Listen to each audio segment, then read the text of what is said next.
Welcome to TV6 news. ముందుగా headlines.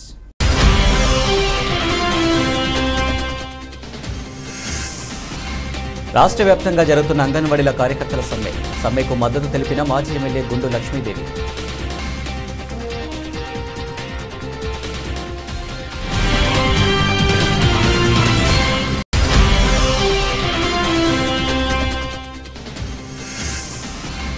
అంగన్వాడీల న్యాయమైన డిమాండ్లు పరిష్కరించే వరకు సమ్మె పోరాటం. వైసీపీ ప్రభుత్వం మొండి వైఖరి వీడకుంటే తగిన గుణపాఠం తప్పదు.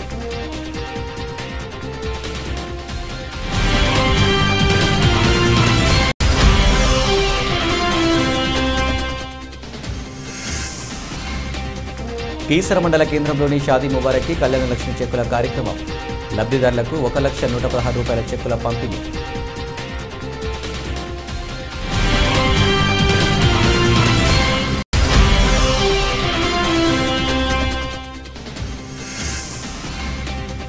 జగన్ ప్రభుత్వం రానున్న ఎన్నికల కోసం దొంగ ఓట్లను నమోదు చేస్తుంది. భారతీయ జనతా పార్టీ రాష్ట్ర అధ్యక్షురాలు పురంధేశ్వరి ఆరోపణ.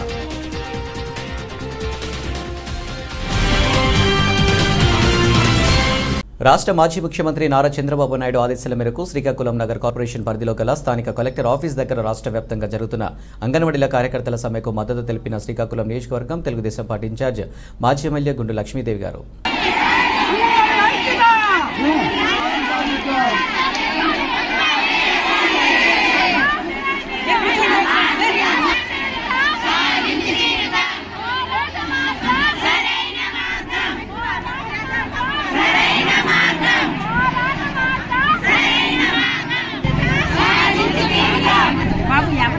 XML గుండు లక్ష్మి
అక్కడ బాగా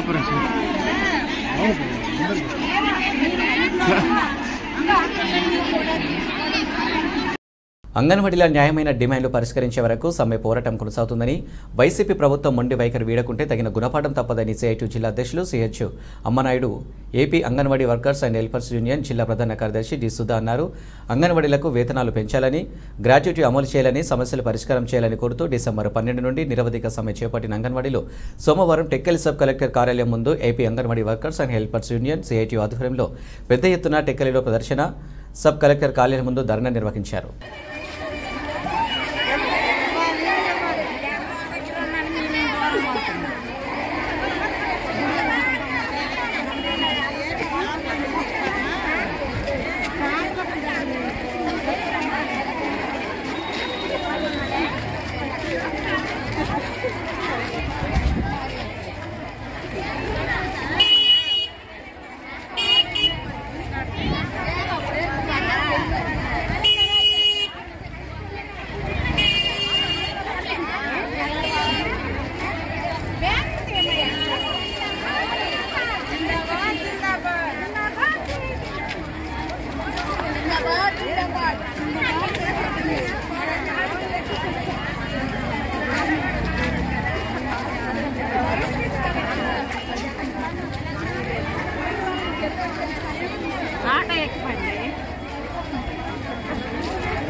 కీసర మండల కేంద్రంలోని ఎంపీడీఓ కార్యాలయ ఆవరణలో జరిగిన షాదీ ముబారక్ కళ్యాణ లక్ష్మి చెక్కుల పంపిణీ కార్యక్రమంలో పాల్గొనడం జరిగింది. కీసర మండలం దమ్మాయిగూడ నాగారం మున్సిపాలిటీకి చెందిన 35 మంది లబ్ధిదారులకు 1,116,000 రూపాయల చెక్కులను పంపిణీ చేయడం జరిగింది.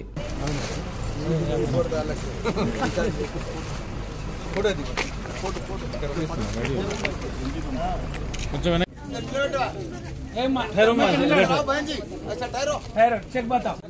వెనక్కి రాను కొంచెం వెనక్కి వచ్చి మొత్తం కొంచెం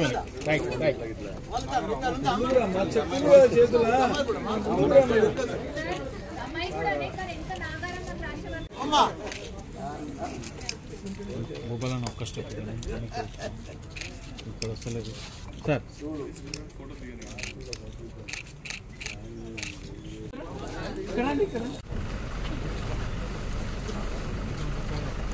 కాదు కాదు కాదు పీछे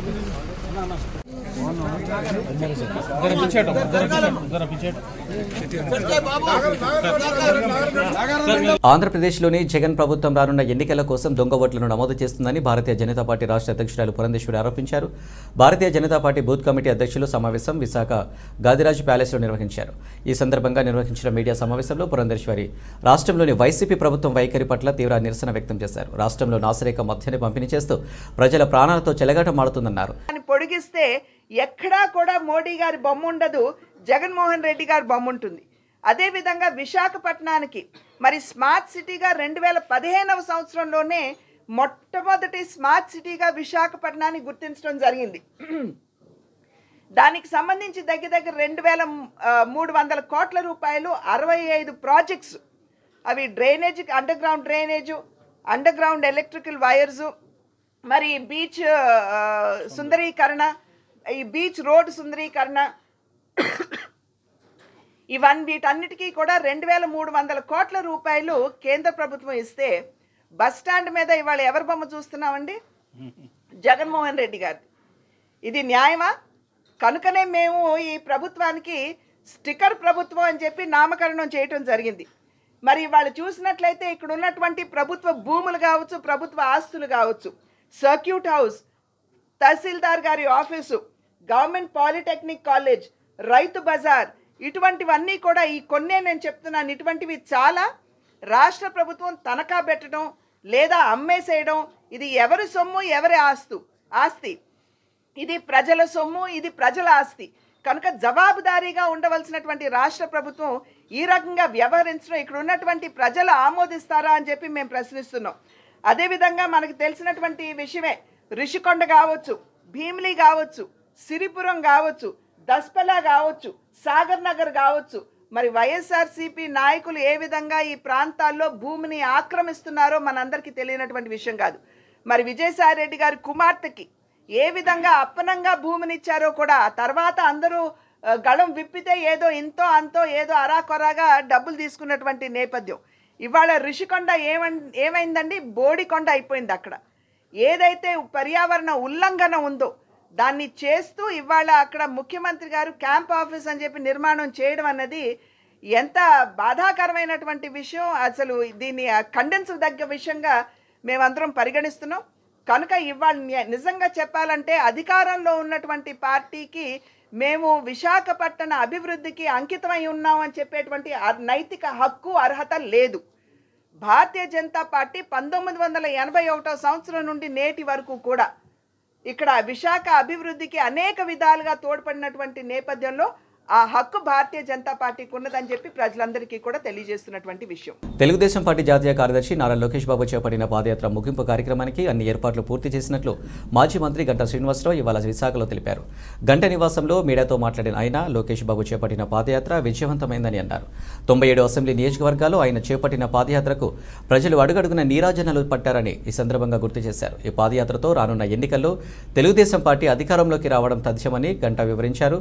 విజయనగరం జిల్లా భోగపురం మండలం పోలిపల్లిలో రేపు నిర్వహించబోయే ముగింపు పాదయాత్ర సభకు పార్టీ అధ్యక్షులు నారా చంద్రబాబు నాయుడుతో పాటు జనసేన అధినేత పవన్ కళ్యాణ్, నందమూరి బాలకృష్ణలు హాజరవుతారని గంటా వెల్లడించారు. ముగింపు పాదయాత్రకు 100 ఎకరాల్లో సభా వేదికను ఏర్పాటు చేసినట్లు చెప్పారు.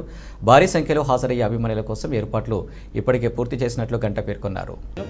ఈ మొత్తం ఒకసారి ఆయనకి పర్సంటేజ్ ఆఫ్ పర్ఫార్మెన్సెస్ కంప్లీట్ చేసింది లెక్కేసుకుంటే 98.5% ఫెయిల్యూర్స్ అయినాయి. ఆయన మరో పక్క నేను 99% అన్నీ అమలు చేశాను హామీలు అంటున్నాడు. నేనైతే ఈ సందర్భంగా ఒకటే చెప్తా ఉన్నాను, 98.5% హామీలు ఆయన విఫలం చెందారు. ఏ ఒక్క ప్రామిస్ కూడా ఆయన ఇచ్చిన నవరత్నాలే కాదు, పాదయాత్రలో చేసిన ప్రామిసెసే కాదు, ఏ ఒక్కటి కూడా 100% అమలు చేయలేదు. ప్రతి ప్రామిస్ కూడా ఎంతో కొంత లోపం పెట్టుకున్నాడు. మద్యపాన నిషేధం దగ్గర నుంచి, ఈరోజు అమ్మఒడి దగ్గర నుంచి, పెన్షన్ల దగ్గర నుంచి, లేకపోతే ఇరిగేషన్ ప్రాజెక్టుల దగ్గర నుంచి, ఆసరా దగ్గర నుంచి ప్రతిదీ కూడా ఆ హామీలో ఏదో కొంత లోటుపాట్లు ఉన్నాయి. ఏ ఒక్క హామీ కూడా 100% అమలు చేశారని చెప్పడానికి వీలేదు. మేము ఇదే వేదిక ద్వారా జగన్మోహన్ రెడ్డి గారికి కానీ, వాళ్ళ సామంతరాజులకు కానీ, వాళ్ళ సలహాదారులకు కానీ, లేకపోతే వాళ్ళ మంత్రులకు కానీ ఎవరికైనా బహిరంగ సవాలు విసురుతా ఉన్నాం. మేము ఈ హామీని అమలు చేసాం పూర్తిగా అని చెప్పని మీరు రుజువు చేయగలిగితే మేము శాశ్వతంగా రాజకీయాలు మానేస్తాం. ఎప్పుడైనా మేము చర్చకు సిద్ధంగా ఉన్నాం. మీకు దమ్ము ధైర్యం ఉంటే మీరు ఎవరైనా సరే మీరు చర్చకు రావచ్చు. మేము ఈ మద్యపాన నిషేధం, లేకపోతే మేము ఈ అమ్మఒడి, లేకపోతే మేము ఈ ఇరిగేషన్ ప్రాజెక్టు మేము ఇది కంప్లీట్ చేసామని మీరు ఒక్కటంటే ఒకటి మీ హయాంలో మీరు శంకుస్థాపన చేసి, మీరు పూర్తి చేసి, మీరు ప్రారంభోత్సవం చేసిన కార్యక్రమం ఏదైనా ఉంటే ఒక్కటంటే ఒకటి చూపిస్తే మేము ఏ శిక్షకైనా సిద్ధంగా ఉన్నామని చెప్పని తెలియజేసుకుంటూ, ఆ రోజు అమరావతి మొత్తం దాదాపు 70% కంప్లీట్ అయింది. మరి ఈరోజు దాన్ని పూర్తిగా ధ్వంసం చేశారు. ఆ రోజు పోలవరం 74% కంప్లీట్ చేసి మీకు హ్యాండ్ ఓవర్ చేస్తే ఈ 4.5 ఏళ్ళలో 4% కంప్లీట్ చేశారు. ఆ రోజు నుంచి ఈ రోజు దాకా కూడా ఉత్తరాంధ్ర ఎగ్జిక్యూటివ్ క్యాపిటల్ అన్నారు. ఇక్కడ ఒక్క ఇటుకరాయి తీసి ఒక్క నిర్మాణం చేయాల. ఆ రోజు కర్నూలులో న్యాయ రాజధాని అని చెప్పారు. కనీసం చీఫ్ జస్టిస్కి ఒక లెటర్ కూడా పెట్టాల. మరి ఇవన్నీ ఎలా ఉంటే మళ్ళీ ఈరోజు సడన్గా విశాఖపట్నం షిఫ్ట్ అవుతామని చెప్పి ఉత్తరాంధ్ర మీద కొత్తగా ప్రేమ చూపిస్తూ మీరు ఏదైతే ఇక్కడ క్యాంప్ ఆఫీస్ పెట్టుకోవడం కోసం కోర్టులు అక్షతలు వేస్తూ ఉన్నాయి, రాజధాని ఇక్కడ షిఫ్ట్ చేయడానికి మీకు కుదరదు కాబట్టి దొడ్డిదారిన ఒక జీవో ఇచ్చి ఉత్తరాంధ్ర అభివృద్ధి పేరుతోటి ఇక్కడికి వస్తామంటే ప్రజలు దీన్ని హర్షించడానికి సిద్ధంగా లేరు. ఉత్తరాంధ్ర మీ పరిపాలన పట్ల, మీ యొక్క మోసపూరితమైన మాటల పట్ల పూర్తిగా ఈరోజు విసుగు చెందున్నారు. మాజీ మంత్రి ఎమ్మెల్సీ సత్యదేవి రాథోడ్ సోదరుడు గుగులోత్ కిషన్ నాయక్ ఈరోజు తెల్లవారుజామున గుండెపోటుతో మృతి చెందాడు. అస్వస్థతకు గురైన కిషన్ నాయక్ని కుటుంబీకులు హుటాహుటిన ఆసుపత్రికి తరలించారు. వైద్యులు చికిత్స అందిస్తుండగానే కిషన్ నాయక్ మృతి చెందారని చెప్పారు. మహబూబాద్ జిల్లా కురవి మండలం పెద్దతండాకు ఆయన మృతదేహాన్ని తరలించారు. మాజీ మంత్రి ఎమ్మెల్సీ సత్యవతి రాథోడ్ సోదరుడు గుండ్రాతి మడుగు సర్పంచ్ గుగులోత్ కిషన్ నాయక్ పార్థివ దేహాన్ని కురవి మండలం పెద్దతండాలో సందర్శించి పూలమాల వేసి నివాళులు అర్పించారు. జిల్లా collector K Shashank, Mahabubabad MP Maloth Kavitha, Mahabubabad MLA doctor Bhukya Murali Naik, ZP chairman Angoth Bindu, బారాస జిల్లా నాయకులు పర్కాల శ్రీనివాసరెడ్డి, యాల మురళీధర్ రెడ్డి, జిల్లాకు చెందిన వివిధ పార్టీల నేతలు, అధికారులు, అనధికారులు మాజీ మంత్రి సత్యవతి రాథోడ్ కుటుంబ సభ్యులకు ప్రగాఢ సానుభూతి తెలిపి గుగులోత్ కిషన్ నాయక్ నివాళులర్పించారు. మంత్రి పెద్దిరెడ్డి రామచంద్రారెడ్డి పొంగనూరుకి హంద్రీనివా నీటిని తీసుకువెళ్లేందుకు తాపత్రయపడుతున్నాడే తప్ప ఉరవకొండ రైతులకు మాత్రం నీటిని ఇవ్వడం లేదు. 1000 ఎకరాల్లో పంటలు సాగు చేసిన గుత్తకల్ బ్రాంచ్ కెనాల్ ఆయకట్టు రైతులకు హంద్రీనివా నుంచి నీటిని ఇచ్చేందుకు అవకాశం ఉన్నప్పటికీ కేవలం తన స్వప్రయోజనాల కోసమే మంత్రి పెద్దిరెడ్డి హంద్రీనివా నీటిని తరలిస్తున్నారు. 2 రోజుల్లోపు సమస్యలను పరిష్కారం చేయకపోతే తామే హంద్రీనివా నీటిని గుత్తకల్ బ్రాంచ్ కెనాల్కి నీటి విడుదల చేస్తాం. ఉరవకొండ సమీపంలోనే హంద్రీనివా కెనాల్ వద్ద బళ్ళారి అనంతరం హైవేపై రైతులతో కలిసి కూర్చొని ఆందోళన చేస్తున్న ఉరవకొండ ఎమ్మెల్యే పయ్యవల కేశవ్.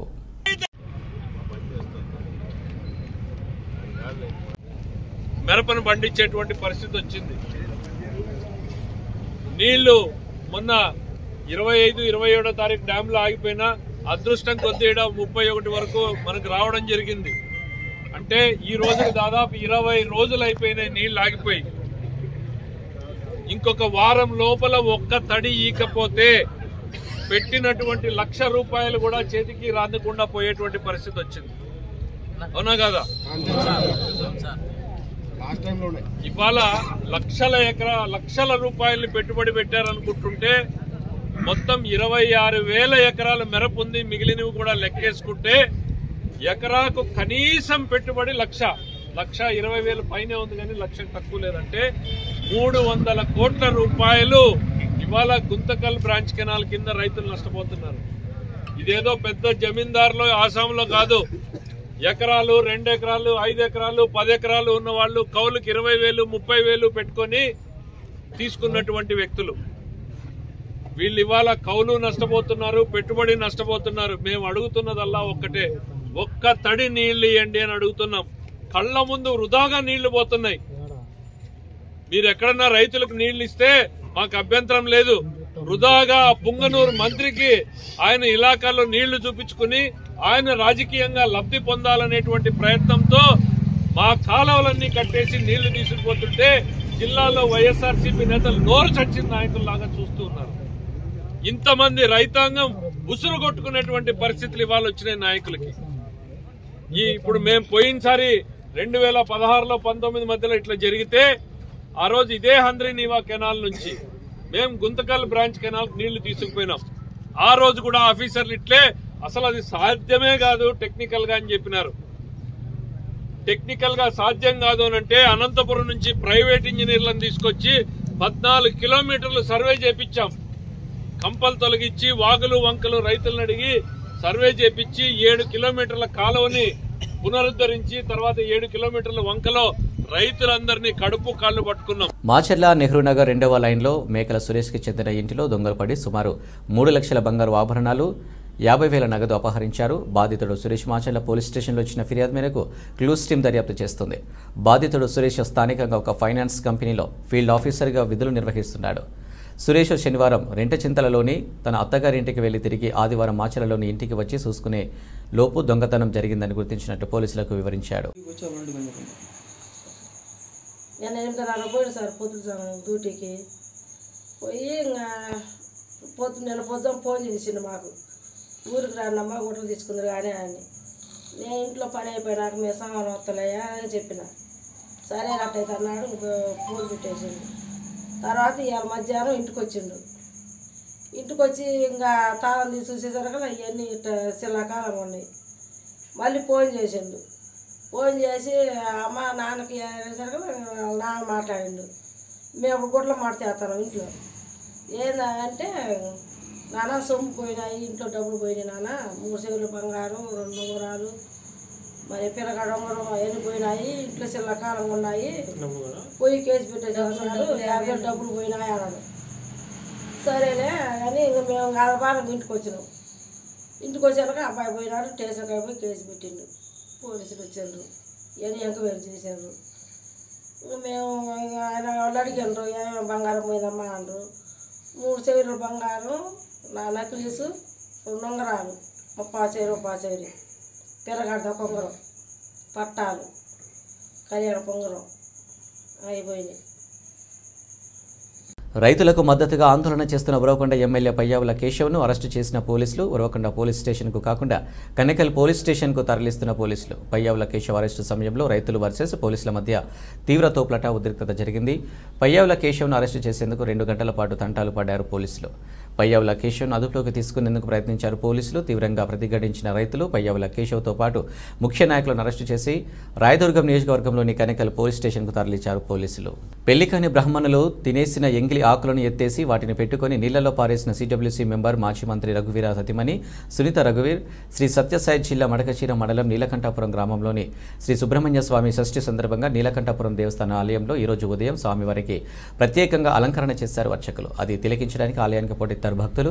పంచామృత అభిషేకం మరియు ప్రత్యేక అలంకరణ, నిత్య హోమం, అనంత స్వామి వారిని ఆలయ మాడ వీధుల్లో ప్రాకారోత్సవం చేశారు. బ్రాహ్మణులతో కలిసి అనంతరం పెళ్లి కాని బ్రాహ్మణులకు వస్త్రాలు సమర్పించి వారి ఆశీర్వాదం తీసుకున్నారు రఘువీర దంపతులు. అనంతరం మధ్యాహ్నం బ్రాహ్మణ భోజన కార్యక్రమంలో బ్రాహ్మణులు భోజనం తినేసిన ఎంగిలి ఆకులను ఎత్తేసి వాటిని నెత్తిన పెట్టుకొని నీళ్లలో పారేసిన మాజీ మంత్రి రఘువీర సతీమణి సునీత రఘువీర్. ఈ కార్యక్రమంలో పాల్గొనడానికి భారీగా కర్ణాటక నుండి తరలివచ్చారు భక్తులు మరియు అధిక సంఖ్యలో బ్రాహ్మణులు పాల్గొన్నారు. గోవిందా గోవిందా గోవిందా.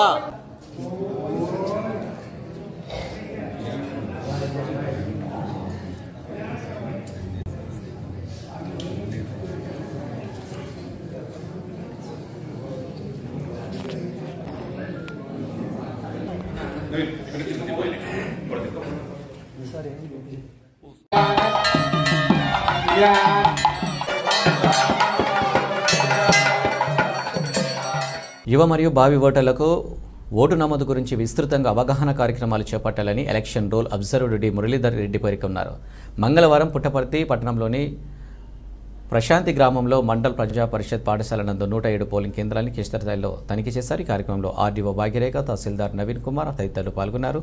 ఈ సందర్భంగా అబ్జర్వర్ మాట్లాడుతూ 18 సంవత్సరాలు నిండిన వారు ప్రతి ఒక్కరికి నూతన ఓటరుగా గుర్తించడం జరుగుతుందని తెలిపారు. ఈ పోలింగ్ కేంద్రం నందు నూతన ఓటర్లుగా రాహుల్ కొలయప్ప, యోగేశ్వరరావును ఓటు నమోదుపై ఫారం 6 ఎలా భర్తీ చేశారు అడిగి తెలుసుకున్నారు. అలాగే ఫారం 7 ఇటీవల మరణించిన వీరాంజనేయమ్మ ఓటును ఎలా తొలగించారో అడిగి తెలుసుకున్నారు. ఫారం 8 కింద పేర్లలో చేర్పులు మార్పులతో 10వ తరగతి సర్టిఫికెట్ అర్హతగా గుర్తించి క్షుణ్ణంగా పరిశీలించి పంచనామా నిర్వహించి ఓటు తొలగించాలని తెలిపారు. ఎక్కడ కూడా బలవంతంగా ఓటు తొలగించకూడదని BLO నియోజకవర్గానికి విడిచిపెట్టిన వ్యక్తులకు సంబంధించిన ఎంట్రీలను క్షుణ్ణంగా పరిశీలించి ఓటర్లను తొలగించారు.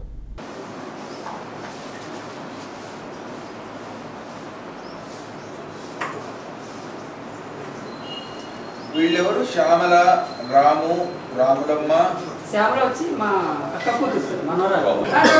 నోటీస్ వచ్చారు, ఇంటికి కూడా వచ్చి చెప్పారు అని వచ్చేసి వీళ్ళు వెళ్ళేస్తారు. ఒకవేళ డోర్ క్లోజ్ చేసినా మళ్ళీ కూడా వెళ్ళేస్తారు. మీరు ఏదైతే ఉందో అంటే ఏ డాక్యుమెంట్స్ ఇచ్చారు? డెత్ సర్టిఫికేట్ అలాంటివి ఇచ్చారా? ఇక్కడ ఉంటున్నారు హాస్పిటల్లో పనిచేస్తాను. మీరు ఎక్కడ ఉంటారు? ఏం చేస్తారు మీరు? లోకల్గా రోజు చేస్తుంటారా? ముగ్గురు అంతేనా? మీరు ఆధార్ కార్డ్. సో ఆధార్ చూశారు, మీకు ఏజ్ ఉందని చెప్పారు. మీరు ఈసారి వస్తున్న ఓటర్కు మీకు ఓటు వినియోగించుకోవాలి లేకపోతే రిజిస్ట్రేషన్ చేసుకోవాలని ఎవరు చెప్పారు? అంటే BLO గారు వచ్చారు, ఇంటికి వచ్చి లేకపోతే మామూలుగా చెప్పినారు. మీరు దేనికి అప్లై చేస్తున్నారు? సిమెంట్ ఫ్యాక్టరీలో AP యాక్ట్ 29/2019 అమలు ద్వారా నిరుద్యోగులకు స్థానికంగా ఉండే వారికి ఉద్యోగాలు ఇవ్వాలని ధర్నా చేపట్టారు నవ్యాంధ్రప్రదేశ్ నిరుద్యోగ సంఘం. నా పేరు సాతులూరు కుమార్, నవ్యాంధ్రప్రదేశ్ నిరుద్యోగ సంఘం రాష్ట్ర అధ్యక్షులను. యాక్ట్ 29/2019 స్థానికులకే ఉద్యోగ అవకాశాలు కల్పించాలని ముఖ్యమంత్రిగా జగన్మోహన్ రెడ్డి చేపట్టిన తర్వాత ఈ జీవోని చేయడం జరిగింది. కానీ ఇక్కడ దాచిపల్లి మండలంలో చుట్టుపక్కల ఉన్నటువంటి Bhavya cement factory, Sagar cement factory, Chettinad cement factory, Shri cement factory కనీసం 10 మందికి కూడా ఉద్యోగాలు కల్పించకుండా స్థానికంగా కాకుండా ఉన్నటువంటి వ్యక్తులకు ఉద్యోగాలు ఇచ్చి ఈ రోజున స్థానికంగా ఉన్న నిరుద్యోగులను రోడ్డును పడే విధంగా చేయడం జరిగింది. లక్షలకు ఫీజులు కట్టి ఎన్నో డిగ్రీలు, PGలు, PhDలు చేసిన ఈరోజు చాలామంది నిరుద్యోగులు చదివి ఉన్నా కానీ ఇక్కడ స్థానికంగా ఉన్నటువంటి ఫ్యాక్టరీలలో GMలు కానీ ఆ స్థానిక ఫ్యాక్టరీల యొక్క యాజమాన్యాలు స్పందించకపోవడం చాలా దుర్మార్గమైన విషయం. కాబట్టి మేము ఈ రోజున దాచిపల్లి MRO గారికి మేము ఆ యొక్క ఫ్యాక్టరీలపై కంప్లైంట్ చేసి విచారణ చేపట్టాలని సూచించడం జరిగింది. ఏదైతే ఫ్యాక్టరీలు ఉన్నాయో ఆ చుట్టుపక్కల ఉన్నటువంటి గ్రామాలలో ఎవరు ఎన్ని ఉద్యోగాలు ఇచ్చారో మాకు విచారణ చేయాలి. ఫ్యాక్టరీలో మొత్తం ఎంతమంది ఎంప్లాయీస్ ఉన్నారో వారి యొక్క లిస్టు కూడా మాకు విచారణ చేపట్టి మాకు లిస్ట్ ఇవ్వాలని ఈ రోజున దాచిపల్లి MRO గారిని కోరటం జరిగింది. ఈ విషయంపై త్వరలో మీరు కనుక లోకల్ వాళ్ళకి ఉద్యోగాలు ఇవ్వని పక్షంలో మా నవ్యాంధ్రప్రదేశ్ నిరుద్యోగ సంఘం తరఫున దాచిపల్లితో పాటు రాష్ట్రంలో ఉన్న అన్ని నియోజకవర్గాలలో కూడా ధర్నాలు చేపట్టడం జరుగుతూ ఉంది. తప్పనిసరిగా ధర్నాలు చేపట్టడం జరుగుతూ ఉందని ఈ సందర్భంగా తెలియజేస్తున్నాను. వర్ధిల్లాలి నవ్యాంధ్రప్రదేశ్ నిరుద్యోగ సంఘం, వర్ధిల్లాలి నవ్యాంధ్రప్రదేశ్ నిరుద్యోగ సంఘం. స్థానికులకే 75% ఉద్యోగాలు కేటాయించాలి. చెట్టినాడు, భవ్య సిమెంటు, శ్రీ సిమెంటు, సాగర్ సిమెంట్లో 75% ఉద్యోగాలు ఇవ్వని పక్షంలో తప్పనిసరిగా వాళ్ళపై చర్యలు చేపట్టాలని ఈ సందర్భంగా తెలియజేయడం అయింది. బులెటిన్ ముగించే ముందు హెడ్లైన్స్ మరోసారి.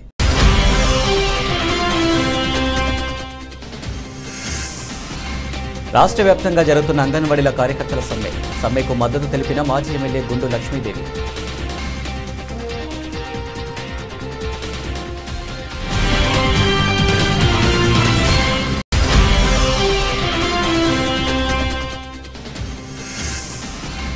అంగన్వాడీల న్యాయమైన డిమాండ్లు పరిష్కరించే వరకు సమ్మె పోరాటం. వైసీపీ ప్రభుత్వం మొండి వైఖరి వీడకుంటే తగిన గుణపాఠం తప్పదు.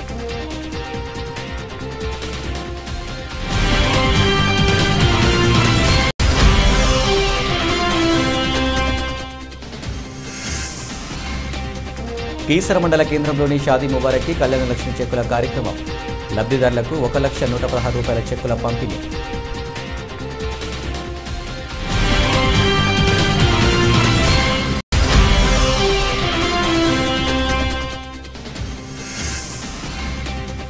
జగన్ ప్రభుత్వం రానున్న ఎన్నికల కోసం దొంగ ఓట్లను నమోదు చేస్తుంది. భారతీయ జనతా పార్టీ రాష్ట్ర అధ్యక్షురాలు పురంధేశ్వరి ఆరోపణ.